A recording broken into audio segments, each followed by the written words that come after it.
We're going to talk about how to RSC. Great subject. Anyway, so what I want you to do is to be able to communicate a box size by the scoring. And there are 4 different ways that we can express scoring. Okay, you know what those are? Give me one example of, I'm looking for letters in the alphabet. Oh, length, width, and depth. Yes, okay, so. I was thinking of press specs and how they just list the dimensions on like their factory work orders instead of giving us a drawing. Okay, so length, width, and depth, that's how you describe a box. That's part of what I want. The rest of what I want is each panel described. So we know that one is the length, right? And we know that one is the width. And we know a box has 4 sides, right?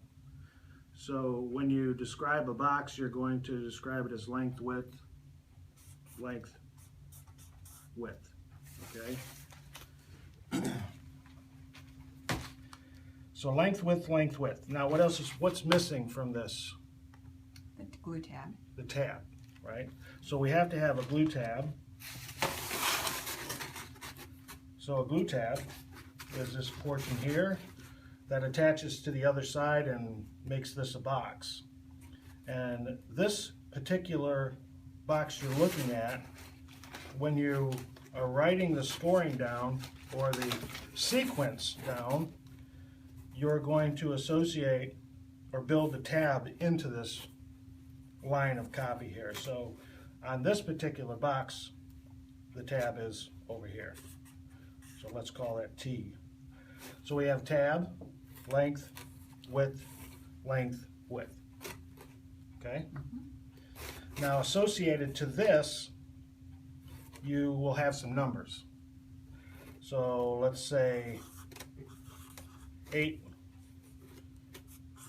4, 8, 4. Makes sense? Longer panel, shorter panel. Tabs are usually always 1.5 inches.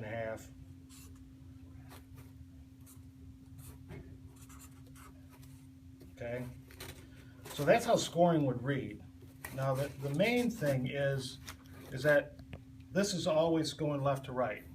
And this is how you would read it on the box as well. This is the kind of the key part of it, because my scoring goes left to right, and my tab width length goes left to right, and this box reads left to right, just like that. Okay? So let's take a different one and take a look at this one. What is different with this one? I'll let Sherry answer because Sherry? I know. The width panel comes first. Okay, so how would we write that down? Tab, width, length, width, length. Right.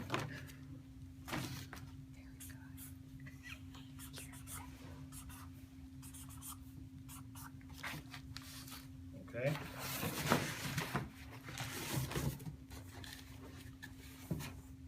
So now I'm going to have a tab, then I'm going to have my 4-inch dimension, 8-inch, 4-inch, and 8-inch. Okay, now you also see that this is reading left to right, just like the scoring is. That's the key component, is the scoring associating with which way the graphics are. Now, knowing what we know, what is this one? Length, width, tab. Right. Length, width, tab. So, right reading and starting from left to right, your scoring repeats. So, knowing that, we've covered 3 of the 4 options.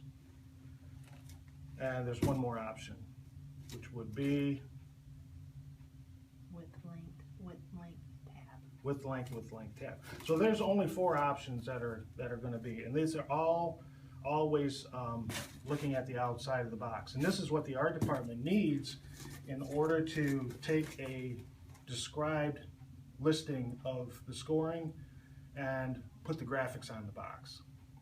So they're going to read it right to left, and the graphics on the finished RSC are going to read it right to left. This has nothing to do with the lead edge of the box when they run it. That's more associated with the machine itself. And the machine is generally will be one of two things. It will send the paper through this way and print from above the sheet down on top of it, and they call that a top printer. Or it will print, the sheets will go in this way with the inside of the box up and will print from underneath. They're called a bottom printer. Now, 98% of the machines that are out there that form or create a box from a rectangular sheet of paper always position the glue tab on a particular side of the machine. So the glue tab is on the operator side of the machine. The operator, to figure the operator side of the machine, you're standing where you're going to be feeding the paper in, and it's going to be going away from you. And the operator side of the machine is on the left-hand side. Kind of like, to figure out what the lead edge is, you generally use that tab position, and whether it's an outside printer or whether it's a top printer or a bottom printer. So let's call this a top printer, and we've got a glue tab on the left, and we're going through this way. The top printer, the lead edge is down here. The bottom printer, the lead edge is up down here. Okay, so you can see the difference. Now this is kind of generally where this comes from. The way this graphics is set up is and they say this a lot, it's top printer, top lead, bottom printer, bottom lead. And what they mean is that the way the graphics are set up on this particular box here, as well as this particular box here, if it's a top printer, that means that it's going through this way. Glue tab on the operator side, top printer coming through, graphics up, top flaps are the lead edge. But the bottom printer is coming through this way, and the bottom flaps are the lead edge. That's not always the case, but it is generally the case that the glue tab is on the operator side. And it is generally the case that the artist will put the graphics together the way your scoring reads. So if you start with a panel and end with a tab, it's going to look like that when it's done. If you start with a tab and end with a panel, it's going to look like that when it's done. So it's more like, how is it supposed to finish when it's done? So if they send a PDF, it's going to, with excluding any lead edge indications, it's going to look right reading with the tab in position according to the way the scoring reads. Now, what confuses things is two things. One is some customers will give you inside scoring. They'll list your numbers, panel, panel, panel, panel, tab, and they'll say that's inside scoring. Well, inside scoring, to convert it to outside scoring, you have to flip this box. So this is what he's giving you to read, tab, panel, panel, panel, panel.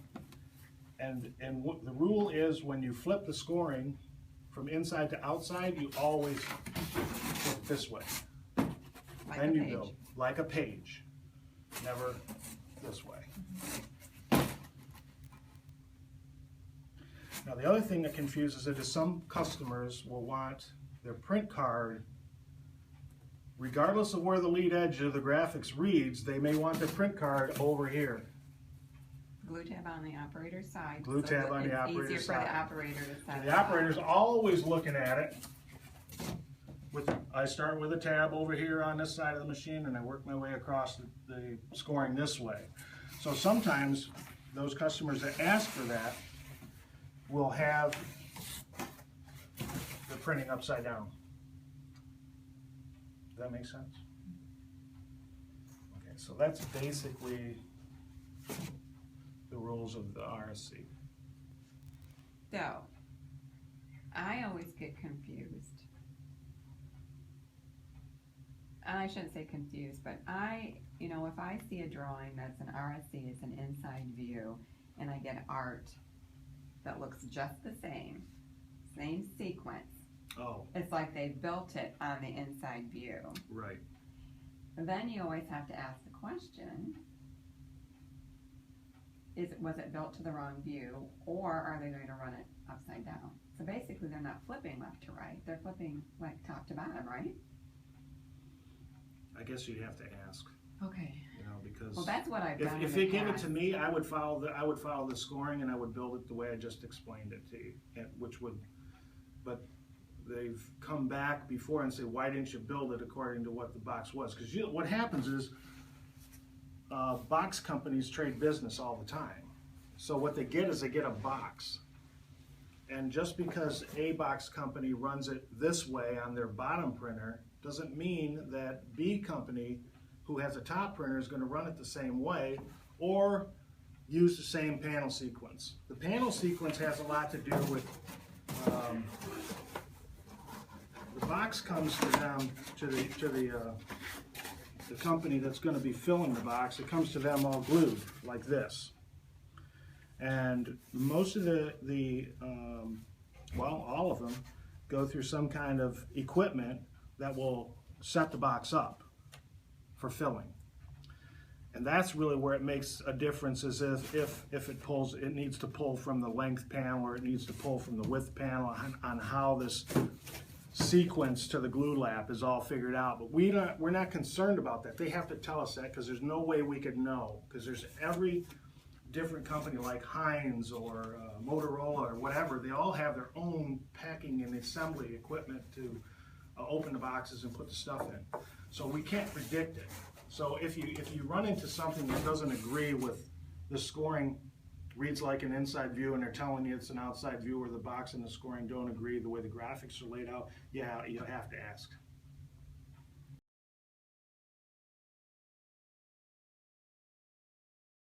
There's also a press spec illustration for Joy Cone. Joy Cone always referred to their boxes as left-hand setup and right-hand setup. And it was very critical for them to have that correctly, or the cones would go in the boxes upside down. Right. So he said, I don't care where the glue tab is, but he gave us 4 scenarios. If this is a right-hand setup, it needs to look this way, and if it's a left-hand setup, it needs to look this way. Right reading, and then upside down reading for both scenarios. And I can show that to you just if you need it. Customer said, this is a regular setup and this is a reverse setup, which is a lot like what you're talking about. So those are included there as well. And the problem is that I think we all are on the same page here. This is really what the training's about. But that doesn't necessarily mean the customers or the box companies use the same terminology. So if it gets a little hairy, you gotta ask.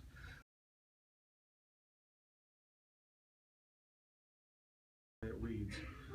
So last thing I want to do is, I did with the other group, was talk about unbalanced perf. Unbalanced perf is becoming more predominantly requested, and it is, we know what perf is. Perf is a cut and a space. Pizza box is a pretty good example of perf. And the biggest percentage of perf that's employed is on boxes that they want a nice straight fold, crisp fold, and usually those perforations are even. It'll be in the US anyway, it's quarter by quarter, eighth by eighth, half by half, 3/8 by 3/8. So generally balanced, means the space in the cutter. So there's no question, if you know those two numbers and they are balanced, we generally will put a line of perforation on a crease line. Like this would be perforation, and we would start with a space and end with a space, and then the rest of it's just balanced. Now, because of retail ready packaging and display packaging, they're using perf to tear. and every combination of, if there's, let's say, there's a window in this box, they're going to put some perforation around here. They're going to put a thumb hole, you poke your hand in and you rip it out. That's the most common way. But sometimes these perforations will come across the flap, they'll come down the front, or go across and make a bin out of this at the end. And those are also going to be perforations, but they found that balanced perf doesn't work so well. You have to have small gaps and longer cuts. So the percentage of cut to gap is different. So now it's unbalanced. So people are asking us for this type of perf, and they're giving us two numbers. Let's say 1/8 by 1/4. And what they're not doing, or we're not communicating, is what's cut and what's gap. Now, the general rule that is unwritten, that almost everybody, when we surveyed our people here, the unwritten rule is that the cut is always first and the gap is always second. But since that is an unwritten rule, we decided that I thought it would be better to ask if it's not spelled out. Now, Amy brought me a job, a drawing that had, it said perf 1/4 by 1/8 cut by crease, and they kicked it back, and they really shouldn't have, because it did give them, it didn't say 1/4 cut by 1/8 space, but it said 1/4 by 1/8 cut by crease. So it's still read, you got all the information you needed, it just wasn't together. In a nice little format. It wasn't in a nice little format. So I guess until, as soon as I, shook the bushes and implemented this, you gotta know everybody's, I'm not touching it because you didn't give me the information. So to head this off, when you see this kind of perf, if it's not spelled out on the email drawing, or you can't open a file and see that there's something weird in there, then we're gonna have to ask the question. Because a lot of times the files, this information is in the file, in the CAD file. And I don't know how far you guys can get opening. Well, we can open RDOs. But does it describe the line types and usually such? Usually just says other, but you can see. Yeah. You can see it.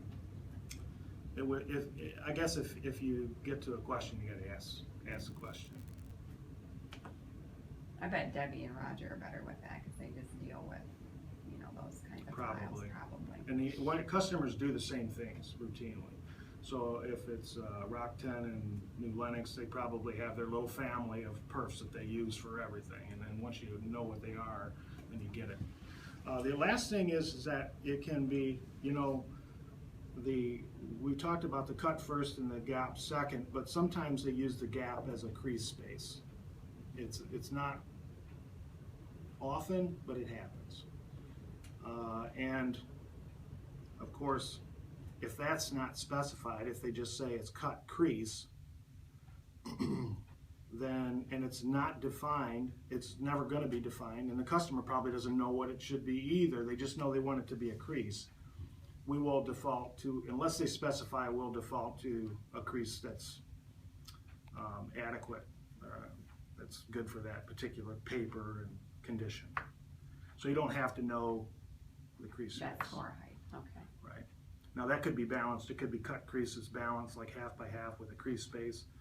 They call it combo. Sometimes they call it cut crease. But generally speaking, about unbalanced, it's 98% of the time it's a gap. There's no creases involved in it. When it's unbalanced. When it's unbalanced. Okay? Okay. And perf scores aren't good in the... Perf scores are generally not good in the curved direction around the die, going with the flutes. There's really only one scenario that it's not good. It's with the flutes in the curved direction on the die. And there's a document on that as well. And it explains why. And sometimes if you're it may just save you time. This is why I want to kind of create a quick library of these documents, these little PDFs that we have.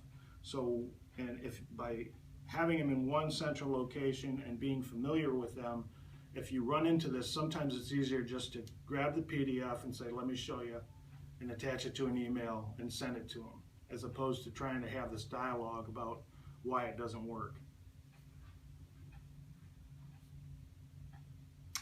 So there'll be an email going out that will say, okay, go to this part of the network and grab these 5 documents, and they'll give you an explanation.